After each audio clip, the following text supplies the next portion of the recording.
Sheikh Yasir Qadhi's interview with Muhammad Hijab will go down in history as one of the great turning points in the history of Islam. Muslim scholars and apologists have been spreading the myth of the perfect preservation of the Quran for decades, but Yasir Qadhi finally admitted that there are holes in the narrative. That the standard narrative has holes in it. That's what I'm going to say. The standard narrative does not answer some very pressing questions. Yasir Qadhi's most important contribution to the downfall of Islam, however, wasn't simply in admitting that there are holes in the narrative. He also ended up exposing Islamic apologetics as a whole. Discussing the topic of ahruf and kirat, Yasir Qadhi describes the process that Muslims go through when they try to reconcile their beliefs about the Quran with the reality of the Quran. This is a topic that when you're the beginning student of knowledge, you're like, what is all of this going on here? When you go a little bit more, you learn to simply memorize what your teachers say and regurgitate it out, and you don't fully comprehend. When you do a deep dive is when things get very, very awkward and difficult. So there are three stages. But the first stage that Yasir Qadhi mentions is the beginning student of knowledge. There's a stage before that, the stage of ignorance. Most Muslims don't know anything about ahruf and kirat, so they don't even know that there's something to be confused about. They've been told that there's only one Quran, perfectly preserved from the time of Muhammad, without a single difference anywhere in any manuscript of the Quran. That's the stage of total ignorance. Explore the comments section of one of my videos about the Quran, and you'll see how common this stage truly is. But the beginning student of knowledge starts looking into the history of the Quran, and he finds out that the Quran was somehow revealed in 7 different ways, and that there are different versions of the Quran even today, and that Uthman burned the earliest Quran manuscripts in order to cover up the differences. And how does the beginning student of knowledge react? When you're the beginning student of knowledge, you're like, what is all of this going on here? What is this mess? Now, the reaction should be, wait a minute, I've been told all my life that the Quran has been perfectly preserved right down to the letter, and now I find out that it was all a lie. I guess I can't trust the scholars and apologists who lied to me for all these years. But for some reason, that just isn't the reaction. Instead of recognizing that he's been lied to, the beginning student of knowledge goes to his scholars and apologists and asks them to explain the different ahruf and kirat and missing chapters and missing passages and textual variants. Notice, he goes to the same scholars and apologists who lied to him all his life. And what happens? When you go a little bit more, you learn to simply memorize what your teachers say and regurgitate it out, and you don't fully comprehend. So, before he began studying the evidence, the student of knowledge believed his scholars and apologists when they told him that there's only one Quran, not a single difference in any manuscript anywhere. When he finds out that they lied about that, he goes back to them anyway, and they tell him that the ahruf are just different dialects and that differences in the manuscripts today are just accents and other such nonsense. And he memorizes these responses and mindlessly regurgitates them. But what happens if he digs a bit deeper, Sheikh Yasir Qadhi? When you do a deep dive is when things get very, very awkward and difficult. Things get very awkward and difficult. Why? Because he realizes that the responses he memorized from his scholars and apologists don't really work. Shocker, the people who lied to him about the perfect preservation of the Quran also lied to him about the ahruf and kirat and textual variants and so on. Now, recall the 4 stages. First, there's the ignorance stage, when you have no clue what the evidence is. You've only heard myths from your scholars and apologists. Second, there's the confusion stage, when you've been exposed to some of the evidence and you realize that you've been lied to. Third, there's the regurgitation stage, when you memorize and regurgitate what your lying scholars and apologists tell you. Fourth, there's the awkwardness stage, when you realize that you've been memorizing and regurgitating total nonsense. What's interesting is that these 4 stages describe all of Islamic apologetics: ignorance, confusion, regurgitation, awkwardness. Let's consider a few examples. Muslims hear from Zakir Naik that the Quran is filled with miraculous scientific insights that couldn't possibly have come from Muhammad because they're only being confirmed today. Muslims believe what they hear because they've never bothered to investigate. This is the ignorance stage. But then these Muslims, freshly deceived, come to us and tell us about the scientific miracles in the Quran. And we point out that, according to the Quran, the sun sets in a muddy pool, and that stars are missiles that Allah uses to shoot demons, and that semen is formed between the backbone and the ribs. In other words, we give them some knowledge. And what happens, Sheikh? You're like, what is all of this going on here?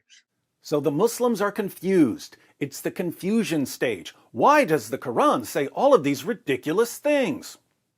So they go to their scholars and apologists, the same scholars and apologists who lied to them by claiming that the Quran is filled with miraculous scientific insights, and they ask these scholars and apologists to explain all of the incredibly stupid, scientifically false claims in the Quran. And these Muslim scholars and apologists give them answers.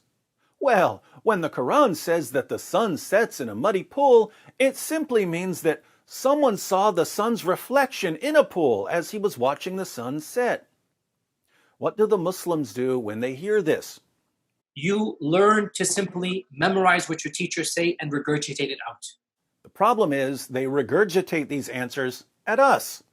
And we make them take a closer look at what the Quran says. And we take them through the hadiths that show that Muhammad himself believed that the sun sets in a muddy pool, and that stars are missiles that Allah uses to shoot demons, and that semen forms between the backbone and the ribs. We block the miracle of reinterpretation. We take our Muslim friends for a deep dive. And what happens when we take them for a deep dive, Sheikh? When you do a deep dive is when things get very, very awkward and difficult. Ignorance, confusion, regurgitation, awkwardness. Muslim scholars and apologists tell Muslims that Muhammad was the greatest man who ever lived. He was sinless. He was perfect. He never did anything wrong in his entire life.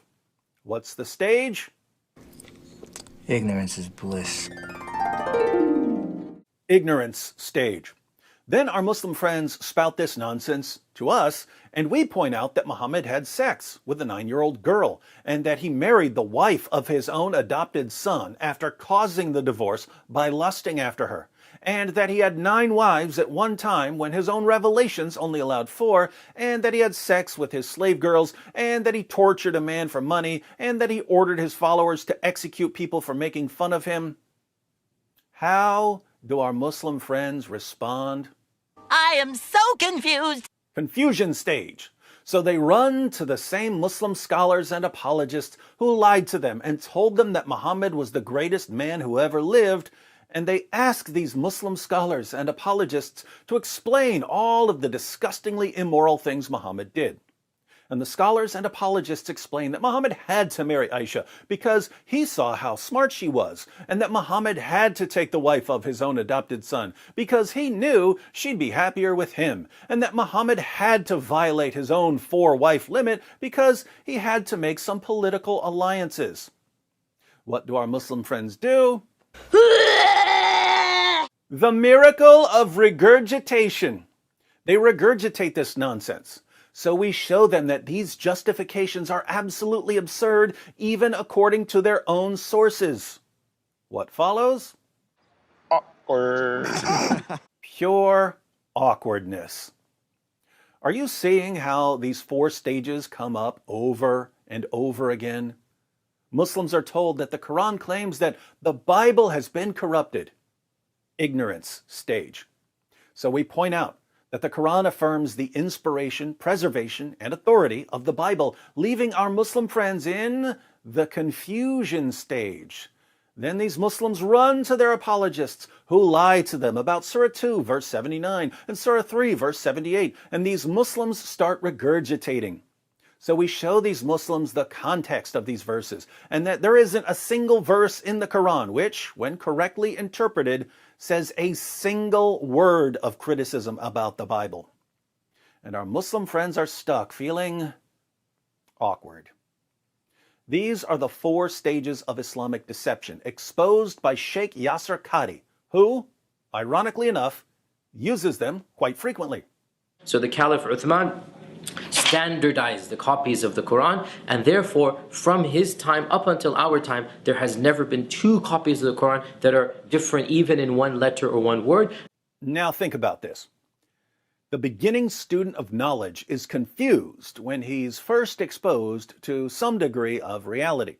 So Muslim scholars and apologists have to lie to him in order to keep him from doubting his religion. But if he keeps digging, he realizes that the answers the scholars and apologists give don't really explain what they're supposed to explain. That's when things get very, very awkward. From an Islamic perspective, what's the best way to avoid the confusion and awkwardness that arise for the student of knowledge? The best way to avoid the confusion and awkwardness is to keep people in a state of ignorance. This is why Sheikh Yasir Qadhi says that the Muslim population must never be exposed to the real discussion. And I don't think it is wise to bring it up in public. Why didn't I say it? Because it should not be said in public. I don't want to get into that issue. Okay, fine. Why do I not want to get to that issue? I don't even want to be explicit. It should only be discussed amongst those who are familiar with this science. It should never be brought up in public. This is not something you discuss amongst the masses, ya akhi. It's not wise. This is also why there are blasphemy laws in Muslim countries. And it's why, even in the West, Muslim groups are constantly trying to have people deplatformed for criticizing Muhammad and the Quran. If people never know the basic facts about Muhammad and the Quran, the lies continue unchecked. 2 questions you can answer for me in the comments. 1, how can Muslim scholars and apologists and leaders make it any clearer that their goal is to keep people in a state of ignorance? They're flat out saying it. 2, if Islam were the true religion, would its adherents need to rely on an endless campaign of silencing criticism and shutting down open discussion? Would the true religion need that? Let me know what you think.